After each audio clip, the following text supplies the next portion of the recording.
Olá pessoal, obrigado mais uma vez pela oportunidade de estar aqui falando para vocês, a galera de inovação. Estamos aqui no Hub Salvador, sou Ednir Duarte, CTO da Lighthouse Investimento e Inovação. E hoje nós vamos continuar nossa trilha aí, nosso quarto encontro aqui falando de agilidade. E hoje a gente vai falar sobre métodos ágeis, né? Entendendo e transformando. Então, o que são esses métodos ágeis? Trazer alguns conceitos básicos de métodos ágeis, né? Para que a gente finalize essa nossa trilha, né? Falando um pouco do que muitas empresas, né, hoje se preocupam, né, em sempre estar trazendo, implementando um método ágil na sua organização. Vamos lá. Primeiro eu trago aqui uma nuvem ágil, né, uma nuvem de métodos ágeis, só para vocês entenderem a complexidade quando a gente fala da quantidade de métodos que existem, né? Aqui a gente tem mais de 40 métodos ágeis listados, né? Então isso para vocês entenderem que assim, o método pelo método é complicado, porque a gente tem muito método, né? Então a gente tem que realmente sair um pouco dessa questão do método e entender o nosso contexto, né, a nossa realidade. Mas se vocês olharem para isso aqui, vocês vão ver que são muitos os métodos existentes.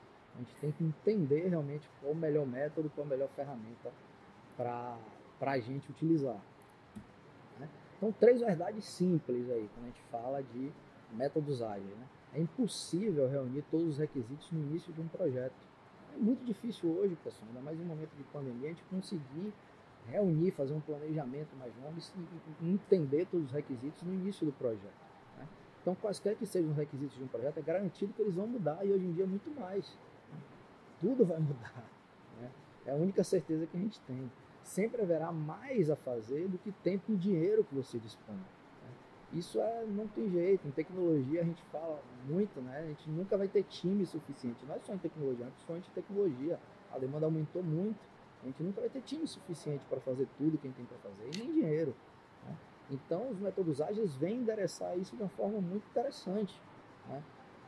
Com foco na priorização, no que é importante, né?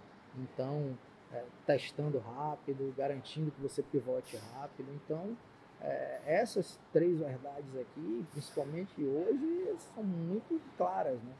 Eu acho que ninguém tem dúvida disso, né? Que as coisas vão continuar mudando. Mas por que então eu vou usar métodos ágeis, né? Na época da era industrial, a gente tinha o trabalho visível, né? A gente só conhecia o que era feito ali, né? O trabalho em série, né? O trabalho era estável, não tinha muita mudança, ênfase na execução, né? Foco ali na eficiência, né? Foco nas respostas, foco na quantidade, né? E não na qualidade. Padrões rigorosos, comando e controle, né?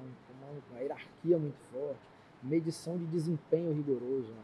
Eficiência, né? Eficiência pela eficiência, metas, né? Não que as metas sejam ruins, mas metas colocadas de uma forma ruim, né? E hoje a gente está na era do conhecimento, a era da experiência, a era da informação, né? O Big Data aí estourando. E aí esse é um trabalho totalmente invisível, né? É um trabalho invisível, um trabalho que a gente só consegue coletando muitos dados, entender esse cliente, esse trabalho, coletando muitos dados, indo atrás de informação, né? Trabalho instável, né? Muita mudança, né? A gente tem visto aí, principalmente agora com a pandemia, ênfase forte na mudança, foco nas perguntas, foco na qualidade, né? Inovação total, né? Autonomia, né? A gente tem falado muito de autonomia dos times auto-organizáveis, e ensinar e aprender. Muitas pessoas viram que agora com a pandemia precisaram reaprender, né? Ou até aprender a aprender, né? Porque realmente foi muito difícil para muitas pessoas. Então, esse ambiente de ensino e aprendizagem é muito importante. Então, os métodos ágeis surgem como uma forma de contornar o que é complexo, através de ciclos iterativos e incrementais. Cadência menor de entregas, isso é muito importante, né? Cadência cada vez menor de entregas e planejamento adaptativo. O planejamento ali que vem desde a época lá quem é PMP, leia o PMBOK lá, sabe, né? Que ele já falava lá do planejamento em ondas sucessivas, né? Então hoje a gente fala desse planejamento adaptativo, iterativo, né? e que faz todo sentido hoje em dia. Então, pessoal, aí eu trago aqui para vocês uma diferença, uma separação do que seria fazer ou usar o ágil, né? Ou ter o mindset, né? A cultura, ser ágil, né? E isso é muito importante, porque quando eu falo de métodos ágeis, a gente muitas vezes está falando de fazer ágil ou usar o ágil, né? Então, simplesmente eu colocar um Scrum para rodar, né? Eu colocar um Kanban para rodar, não significa dizer que eu tenho um ambiente de agilidade, que eu estou sendo ágil, né? Simplesmente eu estou rodando uma ferramenta, estou rodando um método, mas não tem uma cultura de colaboração, não tem um incentivo à criatividade, não tem um ambiente tolerante a erro, né? Não tem um ambiente que permita que as pessoas se coloquem. Então isso é muito importante, né? Então a gente usa muito cargo da moda, né? A gente usa o modelo Spotify, a gente usa Squad, né? A gente tem metodologias extensas construídas, né? Coisas ali passo a passo, né? De como fazer as coisas, post-its e quadros Kanban espalhados por toda a empresa, mas efetivamente eu estou utilizando métodos, mecanismos, né? E qual a medida daquilo, né? Está tendo realmente algum efeito, né? Mas já quando eu trabalho uma questão de cultura, né? De mentalidade, eu vivencio realmente os valores ali do manifesto, eu vivencio os valores da agilidade, né? Então eu uso a forma de pensar do manifesto, né? Eu penso e ajo como contexto, né? Não simplesmente aplico um método, eu analiso o contexto e aí sim vejo qual o melhor método, ou até se nenhum método é adequado para a minha realidade, né? Então usar o ágil, mas não descarto outras práticas. Eu sempre que eu gosto de dizer, cuidado com ser ágil e não ser outra coisa, né? Eu não gosto muito disso, eu sou ágil, mas ser ágil e deixa de ser outra coisa, não. Ser ágil pode ser outras coisas também, né? Então eu sempre gosto de dizer os Scrum Batch, né? Scrum mais, né? Que a gente mistura os métodos ou trabalha os métodos de forma diferente. Isso para mim é super válido, né? O próprio novo manifesto, desculpe, manifesto não, mas o próprio guia do Scrum, né? O novo que saiu em novembro do ano passado, ele já vem remodelado, já nessa pegada, né, de que trazendo o Scrum de uma forma muito mais aberta, né, mais ampla, um Scrum como framework de verdade, né, não como uma metodologia, porque ele não é uma metodologia, ele é um framework, né, ele permite, então inclusive tiraram as 3 perguntas básicas da Daily, né, então eles tentaram trazer o Scrum de uma forma muito menos o guia de uma forma muito menos obrigatória, muito menos prescritiva, né? De ser um passo a passo a ser cumprido. Então ele traz o Scrum agora de uma forma mais aberta, entendendo que o Scrum sozinho não vai conseguir resolver muita coisa, né? Em muitos casos. Então que você vai ter que sair plugando outras coisas ao Scrum, né? Adaptando o Scrum à sua realidade para que ele funcione da melhor forma. Então esse é um ambiente de criatividade, né? Um ambiente de alegria, aprendizado contínuo. Esse ambiente, essa de agilidade, essa é a mentalidade de agilidade, né? E não simplesmente o método pelo método. Então, como essa introdução do ágil, né? Como é que esse ágil se dá, né? Através do ambiente, da entrega de valor e dos métodos ágeis. Então, eu trago de novo aqui essa figura, porque não é só o método ágil, né, por si só. Né?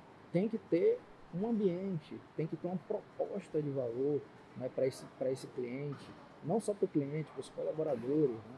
Então, o método por si só, ele não endereça a questão da agilidade. Né? Então, como eu vendo então esses métodos ágeis? Beleza, eu decidi que vou utilizar um método ágil, né? E como eu vendo isso muitas vezes, como eu vendo isso com o C-Level, como eu vendo isso com o meu diretor, com o meu gerente, né? Eu diria que assim, foque na mudança, né? O Scrum Master deve garantir, o Scrum Master, o Agile Master, o Agile Coach, quem estiver capitaneando aí essa transformação ágil, deve garantir que o cliente veja o valor de uma abordagem que permita a mudança, né? Então, cria esse ambiente de mudança favorável, né? Foque realmente em estabelecer um ambiente favorável à mudança. Concentre no desenvolvimento iterativo, né? O cliente precisa ver o benefício em poder começar o mais rápido possível, em vez de ter que ficar esperando enormes documentos de design, né? Então, quando você for veja, entregue o valor mais rápido, mostre o resultado de forma rápida, né? Pegue um projeto piloto e mostre isso de forma mais rápida. E a pessoa vai poder ver valor. Grandes documentos de planejamento, de design, não vão chegar no resultado, né, de uma forma rápida, e esse valor não vai conseguir ser percebido rapidamente. Então, promova ciclos de feedbacks frequentes, isso é muito importante, né? Então, o cliente é sempre bem-vindo, pois dá ao time a visibilidade para transformar ideias em mudanças, né? Então, ouça muito esse cliente, né? E aí, pessoal, quando eu falo cliente, eu estou falando de cliente interno e externo, né? Então, o seu cliente interno, ouça muito ele, né? Entenda como aquele resultado, se aquele resultado está sendo entregue, está fazendo sentido, né? Então, devemos vender o ágil, né, através de números, então dos resultados que estão sendo entregues, né? O que é que eu quero com agilidade? Qual o indicador, qual o KPI de negócio esse processo de agilidade está impactando, né? Então, devemos vender ele sempre através de números. Por isso que muitas iniciativas, né, de transformação ágil capotam por conta disso, porque eu quero colocar o ágil por ágil, o método por método, e eu não tenho métricas, eu não tenho objetivos concretos, né? Não sei dizer onde eu quero chegar com agilidade, não consigo provar isso através de números. Então evitem as promessas, né, de que o ágil vai fazer todo mundo entregar mais rápido, e as modinhas, né, as coisas da moda, os métodos da moda, os nomes, os cargos da moda. Evitem isso, essas armadilhas. Então, como devo começar a rodar meu projeto com métodos ágeis? Aí eu trago aqui um passo a passo aqui que eu transformei em sprints, né? Então eu digo, como realizar essa transformação ágil em 10 sprints. Vamos lá. Primeiro sprint, né? Primeira coisa, antes, né, de você começar a realizar essa transformação através dos métodos ou fazer a implantação de algum método ágil. Por que sua organização precisa se transformar? É realmente necessário? Né? Você entende onde você quer chegar com agilidade? Né? Entenda o porquê primeiro, porque pode ser que não seja preciso você ter esse esforço de transformação. Né? Que resultados você pretende obter com essa transformação? Então são duas perguntas muito importantes para você responder antes de começar qualquer transformação. Né? Entenda, então, sprint 1. Entenda o problema e o ambiente que você está inserido. Ame o problema antes da solução. Chame as pessoas para discutir o problema. Sprint 2. Ganhe a confiança das pessoas à sua volta e conquiste aliados. Faça com que as pessoas entendam o propósito disso. Mudanças drásticas são muito ruins. Então, faça com que as pessoas entendam o propósito disso para que a mudança seja mais leve. Mude né, de forma lenta, de forma progressiva. Né? Sprint 3. Pratique comunicação e ações positivas no seu ambiente de trabalho. Então, para fazer qualquer transformação dessa, pratique as ações que você escreve, né, e faça isso de forma positiva. Comunique muito bem essa questão das mudanças, para que ninguém tenha dúvida e esse processo ocorra de uma forma mais leve, você consiga trazer os aliados mais aliados para próximo de você. Sprint 4. Foque na eficácia. Né? Foque total na eficácia, né? E não somente na eficiência. Né? Você pode estar fazendo o certo, né? Mas você não está sendo eficaz, você não está trazendo ali o resultado. Né? Você está fazendo o que foi pedido para ser feito, mas aquilo não tem um retorno interessante. Sprint 5, puxa a mudança para mudar a mentalidade, né? Para mudar o mindset. Então, puxe essa questão da mudança, é muito importante. Já falou disso, né? Principalmente esse período de pandemia, a mudança tem que estar entendida por todos que a gente está num processo que a única certeza que a gente tem é que as coisas vão mudar. Sprint 6, né? Gere indicadores visuais e mapeie a cadeia de valor. Mapeie a cadeia de valor do seu cliente interno, do seu cliente externo. Entenda com essa cadeia de valor, qual é nesse passo a passo aí entre as áreas, né? Até chegar lá no cliente. Né? Gere indicadores visuais, e aí não precisam ser muitos indicadores, poucos indicadores. O nome já diz, ele é indicador, então muitas vezes a gente coloca muitos indicadores e não trata a dor de nenhuma deles. Então, poucos indicadores que sejam possíveis de serem monitorados e que tenham alguma ação relacionada a eles para correção. Né? Sprint 7, meça o efeito de cada mudança realizada, meça, comemore, né? Cada mudança que você realizou. Puxe o trabalho e gerencie o fluxo. Isso é muito importante. Né? Exerça essa questão de puxar as pessoas em volta do trabalho, né? Em volta do objetivo. Né? Gerencie esse fluxo, né? Isso é muito importante. Você gerenciar esse fluxo de uma forma adequada, de uma forma sustentável. Sprint 9, melhoria contínua, inspecione, meça, experimente, adapte constantemente. E Sprint 10, escale, se for necessário escalar. Né? Eu vejo muito falar de ágil escalado, mas nem sempre tem essa necessidade da gente escalar o ágil na organização. Né? Eu posso ter células ágeis, o ideal é que eu tenha um ambiente ágil na organização, mas eu posso ter células ágeis na organização. Né? E vou fazendo isso de uma forma mais gradativa. E aí, como eu verifico, né, depois de repente ter implementado aí um método ágil e tal, como eu verifico se eu estou no caminho certo? Eu trago algumas dicas aqui, né, para a gente validar de uma forma muito simples se eu estou no caminho certo na implementação de um método ou numa transformação ágil. Então, o cliente de verdade, né, o seu cliente de verdade, né, está tendo entrega contínua e adiantada de valor. Isso é uma coisa que ele percebe, você não precisa explicar. Né? Ele está tendo essa entrega de forma contínua e adiantada. Né? Ele não está esperando muito para perceber o valor que você está entregando. Você está tendo que explicar o valor que você está entregando, então não faz sentido. Né? O time responde rápido a mudanças nos requisitos, tem essa facilidade de responder, né, com velocidade quando as coisas mudam. Né? Entrega contínua é uma realidade na empresa. Eu tenho uma cadência de entrega contínua. Ou eu entrego aqui uma semana, depois eu entrego com 2 meses, depois eu volto para 2 semanas, entrego com 30 dias. Então existe um processo de entrega contínua na empresa. Essa cadência está funcionando. Né? As pessoas de negócio realmente participam, estão disponíveis, ou seja, estão juntas para pensar também. Né? Ou pensa só TI, ou pensa só marketing, ou pensa só... Né? E não tem ali as pessoas-chave de negócio pensando junto também. Né? Os times estão motivados e têm autonomia de decisão dentro do seu domínio de conhecimento. Né? Eles têm autonomia para falar, para se colocar, para pensar, para ter criatividade. Né? Tem um momento de se reunir e pensar novas ideias, inovar. Existe o espaço para inovar. A daily é um momento de comunicação real ou meramente um ritual odiado por todos, né? Então a daily, pessoal, ela é uma reunião do time. Tem que fazer sentido para o time tem que gostar daquilo, tem que entender que aquilo está trazendo valor para o processo. Né? Se for só um ritual, e aí o cara, pô, meu Deus, hoje já tem daily, né? Então já não está funcionando aquilo ali, já não é um ambiente legal. Entregas de produto funcionando são frequentes, né?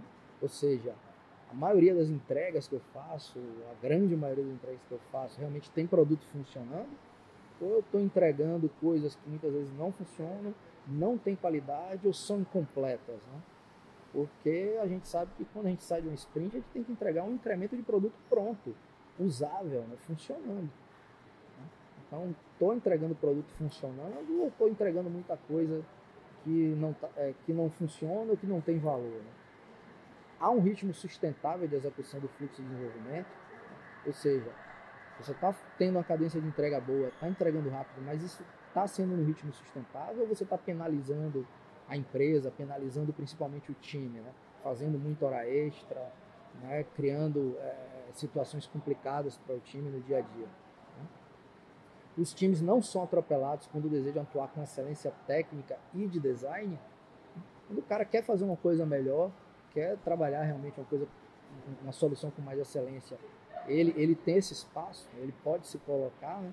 Sempre digo que às vezes a gente vê que quando a gente tem um Scrum implementado, né, a gente preenche toda a sprint com um trabalho a ser feito. Né? Mas esse espaço para inovar, para refatorar, para olhar para a qualidade, ele tem que existir, inclusive dentro da sprint. Tem que ter um espaço ali para o time se preocupar em refatorar código, em olhar para a qualidade de código, para a qualidade do produto, para pensar em excelência técnica. Isso deve existir. Todos têm liberdade para propor mudanças e simplificar o trabalho. É aquele ambiente saudável, né, pessoal, de confiança, onde a gente pode se colocar. Existe isso, né? Ou quando a gente vai falar em alguma mudança, não, cara, esse negócio aí deixa a gente ver depois. Né? Os times têm liberdade para se auto-organizar, definir arquiteturas, requisitos e designs, né? Ou não, né? Ou tem um processo ali que só quem define é quem está ali em cima, só quem define é o gerente, então isso aí não funciona. As retrospectivas têm como saída ações que são implementadas para o time se tornar mais eficaz. A gente vê muitos times, pessoal, fazendo retrospectivas muito boas, mas aí legal, eu faço, mapeio todos os problemas, insights, inputs, problemas que a gente teve lá rodando o Kanban, o Scrum, problemas do time, e aí depois eu saio daquilo, eu comemoro dizendo, pô, a gente conseguiu levantar muita coisa legal, mas e o plano de ação para aquilo, né? Foi feito, né? A gente entendeu quem é o responsável pelas ações, né? Aquilo está pavimentado no tempo, aquilo realmente está organizado para que seja feito, concluído, né? Essas ações realmente estão sendo implementadas, as ações de correção de tudo aquilo que eu coletei na retrospectiva. Então isso é uma coisa a se pensar, né? Que em muitos casos não acontece. Então, pessoal, obrigado mais uma vez. Né? Espero que tenham gostado da nossa trilha de agilidade. Né? Obrigado ao Hub Salvador mais uma vez pelo convite. E vamos juntos, pessoal. Até a próxima.